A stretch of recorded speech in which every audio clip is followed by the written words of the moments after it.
Hey guys, again welcome back in your YouTube family A1 English classes by Lucky ma'am.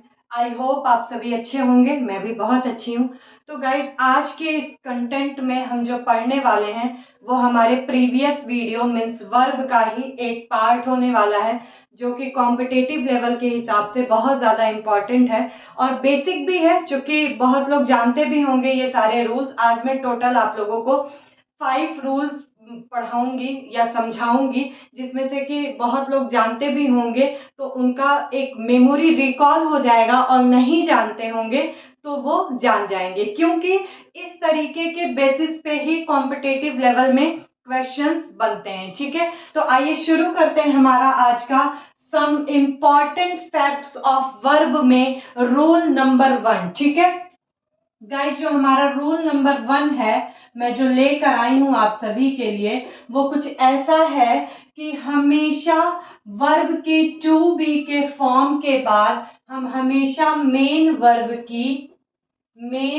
की fourth form लगाते हैं। ठीक है, अब आप कहोगे कि मैम फोर्थ फॉर्म तो आईएनजी फॉर्म को ही, मेरे बच्चा पार्टी, आईएनजी फॉर्म को ही हम मेन वर्ब की फोर्थ फॉर्म का नाम देते हैं। अब आ जाते हैं कि टू बी कौन कौन से होते हैं। हमारे बहुत से ऐसे स्टूडेंट्स होंगे, बहुत से तो ऐसे जो मुझसे पढ़े होंगे और वो बहुत अच्छी तरीके से जानते होंगे कि to be means is, am, are, and ये फ्यूचर पास्ट में हो जाता है वॉज और वर।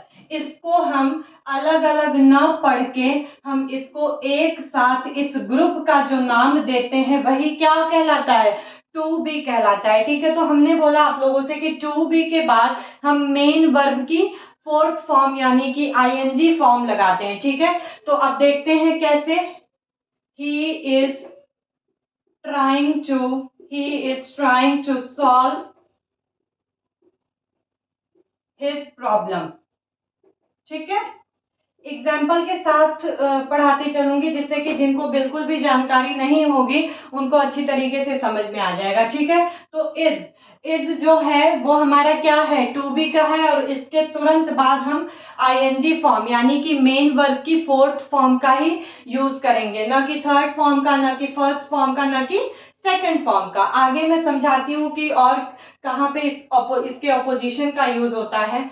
तो आई होप ये समझ में आ गया होगा कि टू बी के बाद हम हमेशा मेन वर्ब की फोर्थ फॉर्म या आईएनजी की का यूज करते हैं। ठीक है, अब आ जाते हैं अपने रूल नंबर 2 में। रूल नंबर 2 में बच्चा पार्टी मैंने ये लिखा कि पैसिव वॉइस, अगर आप सभी एक्टिव वॉइस पैसिव वॉइस पढ़े होंगे तो पता होगा कि पैसिव वॉइस में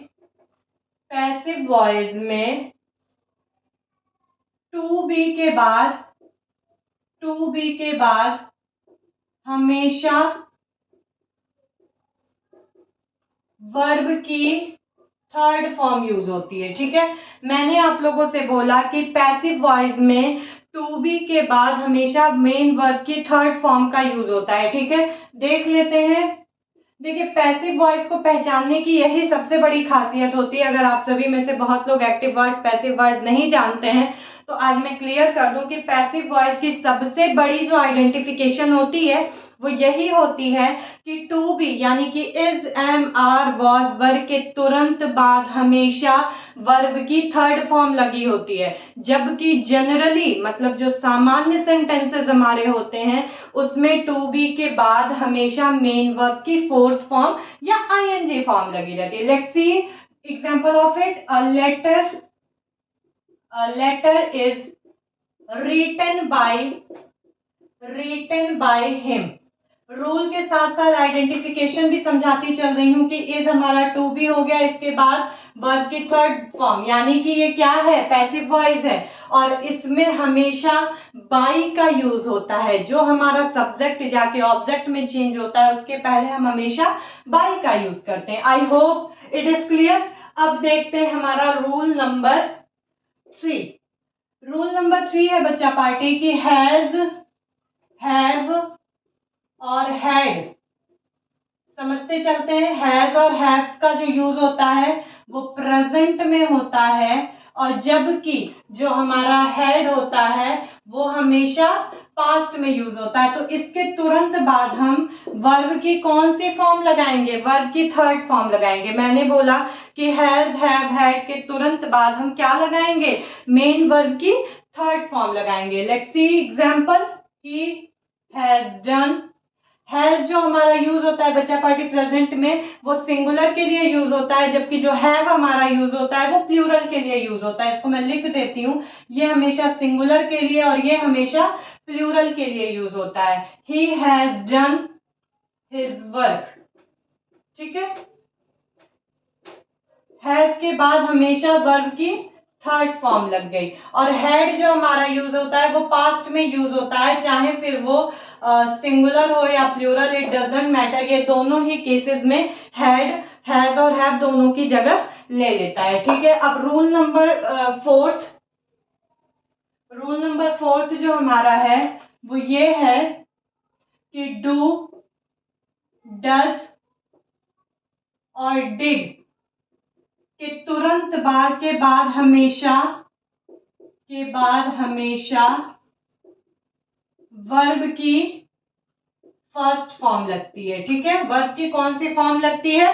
फर्स्ट फॉर्म लगती है। Let's see, he does not write a letter या अ नोटबुक, कुछ भी आप लोग लिख सकते हैं।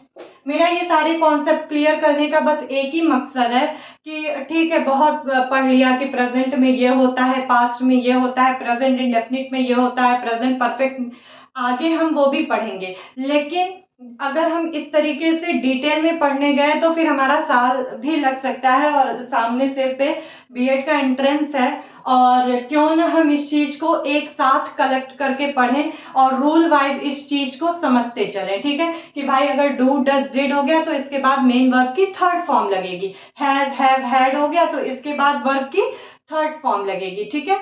डू, डज, डिड के बाद वर्ब की फर्स्ट फॉर्म लगेगी। और जैसे मान लीजिए टू भी है, उसमें क्या मेन वर्ब की फोर्थ फॉर्म हो जाएगी। लेकिन पैसिव वॉइस में इसमें क्या होता है कि इस तरीके के क्वेश्चंस में ही एरर दे देता है कि ठीक है, अगर पैसिव वॉइस में मान लीजिए थर्ड फॉर्म की जगह कुछ और लगा दिया, या थर्ड फॉर्म दिया है, टू भी नहीं दिया है, और इसमें आपको ये चूज करना रहता है कि it is a kind of active voice और पैसिव वॉइस, ठीक है। इस तरीके से एरर दे देता है। अब हमारा जो आज का नेक्स्ट एंड लास्ट रूल है वो ये है बच्चा पार्टी कि मॉडल ऑक्सिलरी। बहुत से बच्चे इसमें कंफ्यूज होते हैं कि मॉडल ऑक्सिलरीज हमारी जितनी भी है, मॉडल ऑक्सिलरी वर्ब जितनी भी होती हैं हमारी, उनके तुरंत बाद, उनके बाद हम क्या लगाते हैं? उनके बाद मेन वर्ब की फर्स्ट फॉर्म लगती है। क्लियर सी बात है। पहले तो मॉडल ऑक्सिलरी कितने होते हैं?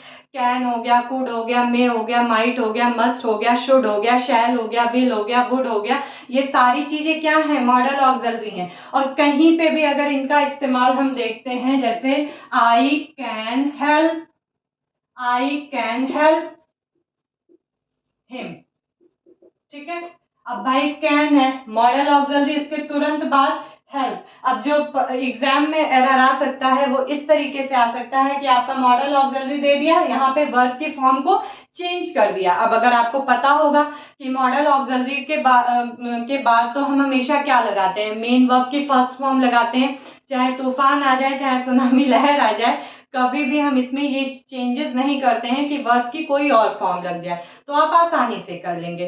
तो ये आज हमारा ये कलेक्शन जो रहा, मिक्स कलेक्शन रहा वीडियो में, और वर्ब के रिगार्डिंग ही था। आई होप आप लोगों को समझ में आया होगा, पसंद आया होगा। अगर वीडियो पसंद आई हो तो लाइक कीजिए, शेयर कीजिए, एंड हाँ, सब्सक्राइब करना मत भूलिएगा और कमेंट जरूर करिएगा। Thank you so much.